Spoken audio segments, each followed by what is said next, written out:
আসসালামু আলাইকুম রহমতুল্লাহি ওবরকাতুহু। সম্মানিত দর্শক, রাষ্ট্রপতি আব্দুল হামিদ আমাদের রাজনীতিতে হঠাৎ করেই অনেকটা কিংবদন্তির মহানায়কে পরিণত হয়েছেন। এমনিতে তিনি আলোচিত রাজনীতিবিদ। দীর্ঘদিন রাজনীতিতে থাকলে যে ধরনের বদনাম হয়, দুর্নাম হয়, চাঁদাবাজি থেকে দখলবাজি, ব্যাংকের মালিকানা, তারপরে শেষে বিভিন্ন কোম্পানির মালিকানা, বাড়ি, গাড়ি থেকে শুরু করে অনেক কিছু। ৭ বার ৮ বার যদি কেউ সংসদ সদস্য হয়, রাষ্ট্রপতি হয়, তো তার তো গুলশান বনানীতে ৪-৫ টা বাড়ি থাকবে, বড়, বড় প্রতিষ্ঠান থাকবে, আর অনেক কিছু থাকবে। তো সেই দিক থেকে ভাটির অঞ্চলের শার্দুল, মানে কিশোরগঞ্জ অঞ্চলের বাঘ হিসেবে তাকে অনেকে শেষ বয়সে সম্মানিত করেছেন, বুড়ো বাঘ। এই বাঘ ঠিক সুন্দরবনের সেই মানুষ খেকো বাঘ নয়, হালুম করে নয়। আমরা যেভাবে আদর করে বাঘ মামা বলি, যত্ন করে বাঘ মামা বলি এবং মনে, মনে কল্পনা করি যে আমাদের যদি একটা বাঘ থাকতো, ঠিক পোষ মানানো বাঘ। আমাদেরকে কামড় দিত না, হালুম করে খেয়ে ফেলত না। তাহলে না জানি কত সুন্দর হতো। তো সেই দিক থেকে ভাটি অঞ্চলের শার্দুল হিসেবে বা বাঘ হিসেবে আব্দুল হামিদকে ঐরকম একজন বন্ধুবৎসল বাঘ হিসেবেই তার এলাকাবাসী মনে করেন। তার অপরাধের কোনো সীমা নেই। কি অপরাধ? তিনি আওয়ামী লীগের আ প্রেসিডেন্ট ছিলেন, নির্বাচিত প্রেসিডেন্ট ছিলেন। সেই জামানায় আওয়ামী লীগের টিকেট নিয়ে তিনি বারবার এমপি হয়েছেন। তো আমরা যেটা আশা করি সেটা হলো যে তিনি রাষ্ট্রপতি ছিলেন। কেন তিনি শেখ হাসিনার কথা মতো সব ফাইলপত্র স্বাক্ষর করেছেন। তিনি স্পিকার ছিলেন। কেন তিনি শেখ হাসিনার সেই কর্মকাণ্ডের বিরুদ্ধে তিনি পদত্যাগ করলেন না। এই বিষয়গুলো না আমাদের আ যে চিন্তা চেতনা অনেকটা পশ্চিমা দেশের আদলে হয়। আমরা ওই জিনিসগুলোকে কল্পনা করি এবং সেইভাবে আশা করি বাংলাদেশের মতো প্রেক্ষাপটে। কিন্তু বাংলাদেশে যেটা সম্ভব নয়। এখানে আপনাকে কোনো দল করতে হলে দল কানা হতে হবে, দলদাস হতে হবে। এখন এখানে সর্বোচ্চ যে কাজটি করা যায় সেটি হলো নিজে সৎ থাকা comparatively। কিন্তু আপনি এই বাংলায় অন্য কাউকে সৎ থাকতে বাধ্য করতে পারবেন না। স্বয়ং প্রধানমন্ত্রী চেষ্টা করলেও পারবেন না। তিনি নিজে সৎ থাকতে পারবেন, কিন্তু পুরো সিস্টেমটা এমন অবস্থা হয়ে গেছে বাংলাদেশের যে এখানে একেবারে গণভবনের একজন গার্ড কিংবা সচিবালয়ের একজন ঝাড়ুদার কিংবা ধরুন সুপ্রিম কোর্টের একজন পেশকার, আপনি এই পদপদবীগুলোকে কি মনে করেন? এরা আপনার আমার চোখের সামনে যেভাবে অপকর্ম করে যাচ্ছে যুগের পর যুগ ধরে, রাতারাতি এই জায়গাগুলোতে টেনে আসা সম্ভব নয়। ফলে যেই যাই বললেন না কেন, এখন ডক্টর মোহাম্মদ ইউনূস ক্ষমতায় আছেন, তাকে নিয়ে কোনো আলোচনা হতো না যদি তিনি নিজে ব্যক্তিগতভাবে সৎ থাকতেন। অর্থাৎ যে বিষয়গুলো শেখ হাসিনা, খালেদা জিয়ার বিরুদ্ধে আসে না, কিন্তু এরশাদ সাহেবের বিরুদ্ধে এসেছে। তিনি জনতা টাওয়ার করেছেন, নিজে, নিজে কিছু করার চেষ্টা করেছেন। কিন্তু প্রেসিডেন্ট জিয়াউর রহমান কিংবা বঙ্গবন্ধুর বিরুদ্ধে কিন্তু এ ধরনের অভিযোগ আসেনি। তাদেরকে কেন্দ্র করে দালাল চক্র ছিল, তাদেরকে কেন্দ্র করে দুর্নীতিবাজদের চক্র ছিল। সব আমলে কম বেশি দুর্নীতি হয়েছে। কিন্তু ব্যক্তিগতভাবে বঙ্গবন্ধু শেখ মুজিবুর রহমান, শহীদ প্রেসিডেন্ট জিয়াউর রহমান, বেগম খালেদা জিয়া অথবা শেখ হাসিনা একেবারে ইন পারসন দুর্নীতি করেছেন, একথা কেউ বলতে পারবে না। কিন্তু তারা রাষ্ট্রীয় প্রয়োজনে হোক, নিজের আত্মীয়স্বজনের প্রয়োজনে হোক, রাজনীতির প্রয়োজনে হোক কিংবা আ খেয়ালবশত, বেখেয়ালে হোক, স্নেহের বশে হোক, আদর যত্ন করে হোক, একজনকে সুযোগ দেওয়ার জন্য হোক, দুর্নীতি তাদের আমলে হয়েছে। এতে কোনো সন্দেহ নেই। কিন্তু নিজে ব্যক্তিগতভাবে যে না আমাকে টাকা দিতে হবে, টাকা নেয় আর শুধু নিজের পকেটে ভরে। 10% অনেক আছেন, মহিলা রাজনীতিবিদ বাংলাদেশে আছেন, ফার্স্ট লেডি ছিলেন, যাদেরকে 10% মিসেস 10% বলা হতো। ঠিক ঐরকমভাবে যদি আপনি অসৎ না হন, তাহলে আমাদের দেশে ওটাকে বলা হয় comparatively honest। তো সেই দিক থেকে আব্দুল হামিদ সাহেব যখন স্পিকার ছিলেন, তিনি ইচ্ছা করলে সংসদের সমস্ত অপকর্ম বন্ধ করতে পারতেন না। তিনি ইচ্ছা করলেই এমপিদের উপর আ এ যে প্রভাব সেটা তিনি বিস্তার করতে পারতেন না। তিনি ইচ্ছা করলে রাষ্ট্রপতি হিসেবে বঙ্গভবনের সকল কর্মকাণ্ড কিংবা তার অধীনস্থ দুর্নীতি দমন কমিশন, তার অধীনস্থ সুপ্রিম কোর্ট, তার অধীনস্থ তিনি সর্বাধিনায়ক সমস্ত বাহিনীগুলোর। তো ক্যান্টনমেন্টের সমস্ত দুর্নীতি, মানে এগুলো আসলে তার পক্ষে করা সম্ভব নয়। কোনো রাষ্ট্রপতির পক্ষেই সম্ভব নয়। কিন্তু তিনি কোনো সেনাপ্রধানের কাছ থেকে কমিশন নিয়েছেন কিনা, তিনি দুর্নীতি দমন কমিশনের কর্মকর্তার কাছ থেকে কমিশন নিয়েছেন কিনা, এই জিনিসগুলো যদি বিবেচনা করা হয় এবং সেখানে যদি দেখেন যে না, এই কাজগুলো তিনি করেন নাই, ধরে নিতে পারেন যে তিনি সৎ। তো সেদিক থেকে আমি যতটুকু জানি তাকে এইভাবে কেউ দুর্নীতিগ্রস্ত বা দুর্নীতিবাজ বলতে পারবে না।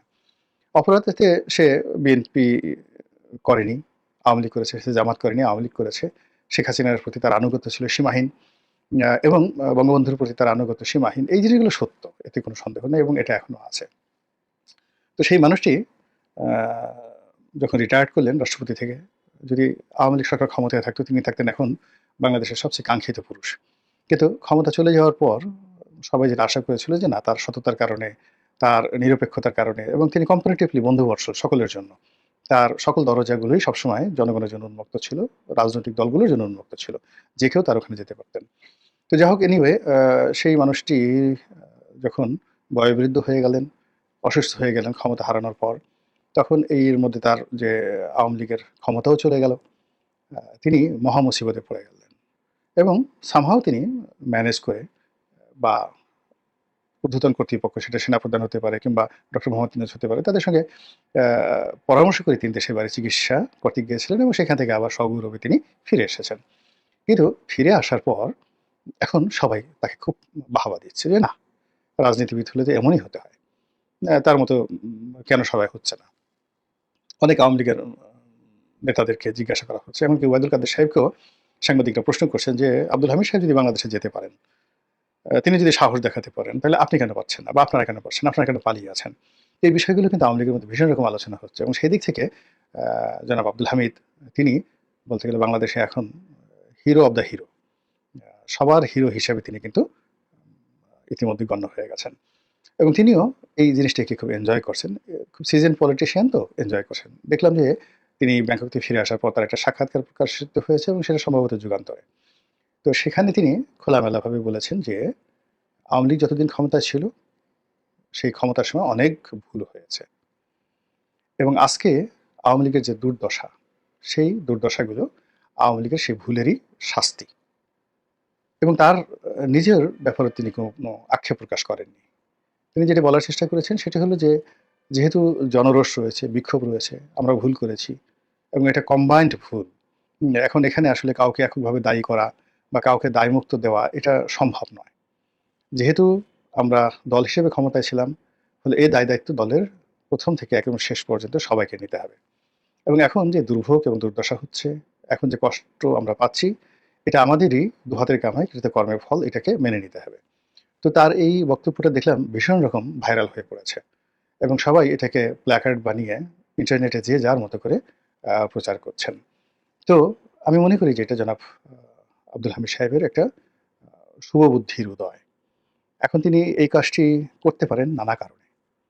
১ম কারণ হলো যে তিনি আসলে অন্তর থেকে স্বীকার করছেন, অনুতপ্ত, এবং এই আওয়ামী লীগের যে ভুলগুলো তিনি জীবন সায়াহ্নে এসে এটা স্বীকার করলেন। এর কারণটা হলো, প্রথমত তিনি অসুস্থ মানুষ, সত্যিকারের অসুস্থ এবং ক্যান্সারের রোগী। ফলে যেকোনো সময় তার জীবন, মানে যাকে বলে জীবনের যবনিকাপাত ঘটতে পারে। তো জীবন এবং মৃত্যুর ডিপারেচার লাউঞ্জে, অর্থাৎ জীবনের ডিপারেচার লাউঞ্জ যেটাকে বলা হয়, আর জীবন মৃত্যুর যে সন্ধিক্ষণ, এখানে দাঁড়িয়ে একজন ৭৮ বছর বয়স্ক মানুষ আত্মোপলব্ধি করবেন, সত্য কথা বলবেন, স্বাভাবিক কথা বলবেন, এটাই তো মানুষ আশা করে এবং সেটা তিনি বলতে পারেন। ২ নম্বর হলো যে তিনি অনেক আগের থেকেই বিক্ষুব্ধ ছিলেন হয়তো। আ অনেক জিনিসই তার ভালো লাগেনি। উনি যখন স্পিকার ছিলেন, তখন আমার সঙ্গে তার খুব ভালো সম্পর্ক ছিল। উনি যখন রাষ্ট্রপতি ছিলেন, এবং আমি যখন এমপি নই, তখন হঠাৎ করে আমি তার সঙ্গে একদিন সাক্ষাৎ করতে গেলাম। অনেকক্ষণ, প্রায় ২ ঘন্টা ৩ ঘন্টা আমাদের মধ্যে একান্ত বৈঠক হলো। তো একেবারে বিটুইন হি অ্যান্ড মি, আর কেউ ছিল না সেখানে। আরেকজন লোক ছিলেন, জাস্ট ভিজিটর, মানে আমি নিয়ে গেছিলাম তাকে, আমার বন্ধু। যাই হোক, এবং ওটা নিয়ে আমি বাংলাদেশ প্রতিদিনে একটা লেখা লিখেছিলাম। সব কথা তো আর লেখা যায় না, সব কথা বলাও যায় না। তো তার অনেক বেদনা ছিল, অনেক কষ্ট ছিল এবং একই কষ্ট কিন্তু আমাদের সাবেক রাষ্ট্রপতি আরেকজন জিল্লুর রহমান সাহেব, তারও ছিল। তো এই দুজনের সঙ্গে আমার ভালো সম্পর্ক ছিল। জিল্লুর রহমান সাহেবের সাথেও এবং তার সঙ্গে। আবার তিনি যখন স্পিকার ছিলেন, তখনও তিনি কিছু কথা বলেছিলেন। আঞ্চলিক রাজনীতির বিভিন্ন জটিলতা, জাতীয় রাজনীতির জটিলতা, কিভাবে তিনি স্পিকার হলেন, শেখ হাসিনার সাথে তার সম্পর্কের টানাপোড়েন, আবার সেই সম্পর্কের উন্নয়ন। মানে এগুলো আমাকে বলছিলেন শিক্ষা গ্রহণ করার জন্য। আমি খুব ডানপিটে স্বভাবের ছিলাম দলের দৃষ্টিতে, যে এ শুধু সারাদিন বিদ্রোহ করে, কথাবার্তা বলে। অথচ আমার যে জিনিসগুলো হয়তো দলের পছন্দ হতো অনেকের, যেমন আমি লেখাপড়া করি, তারপরে শেষে রাজনীতি নিয়ে আমার গবেষণা রয়েছে, পত্রপত্রিকায় লিখি, টেলিভিশনে একটা ফেজ রয়েছে, গ্রহণযোগ্যতা রয়েছে। এটা যেকোনো রাজনৈতিক দলের জন্যই ইতিবাচক। এটা তো আওয়ামী লীগের এই ২০০৯, ১৪, ১৮ মানে ৪টি পার্লামেন্ট গেল। তো ৪টি পার্লামেন্ট তো দ্বিতীয় কোনো গোলাম মোল্লা রনি তৈরি করতে পারল না।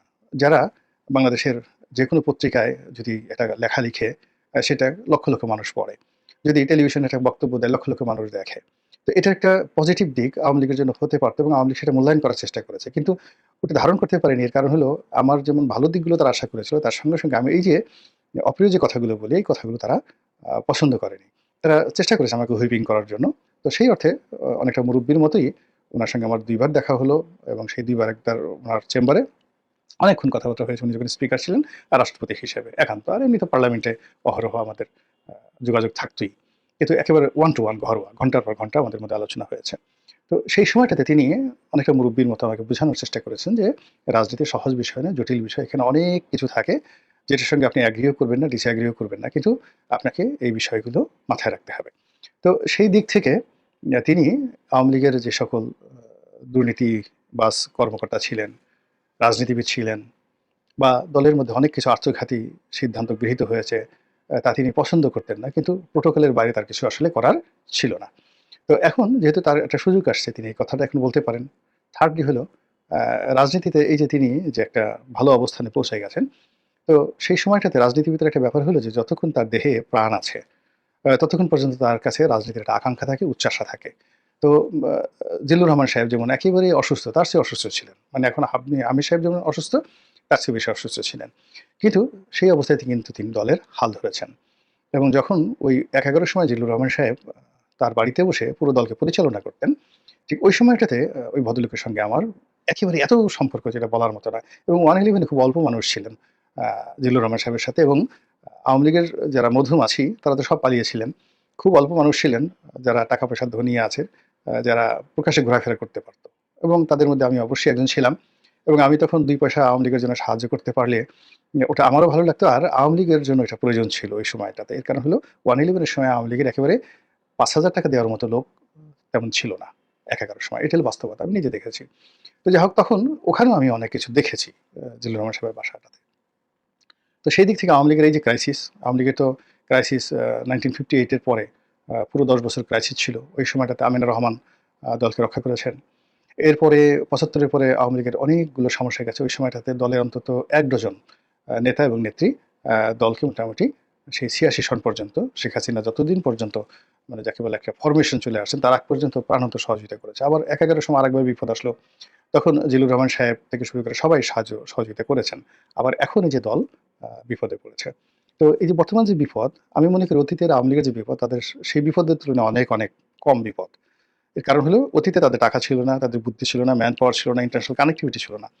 কিন্তু এখন তাদের সবকিছু আছে। তো কাজেই আওয়ামী লীগের যারা প্রতিপক্ষ তারা যতই বগল বাজাক না কেন, আওয়ামী লীগ তাদের যে বিপদ 1954 এ হয়েছিল, তাদের যে বিপদ ৫৮ সনে হয়েছিল, ৬২ তে হয়েছিল, ৬৯ এ হয়েছিল, ৭০ এ হয়েছিল, ৭১ এ হয়েছিল, ৭৫ এ হয়েছিল, ৮৬ সনে হয়েছিল, ৮৮ সনে হয়েছিল।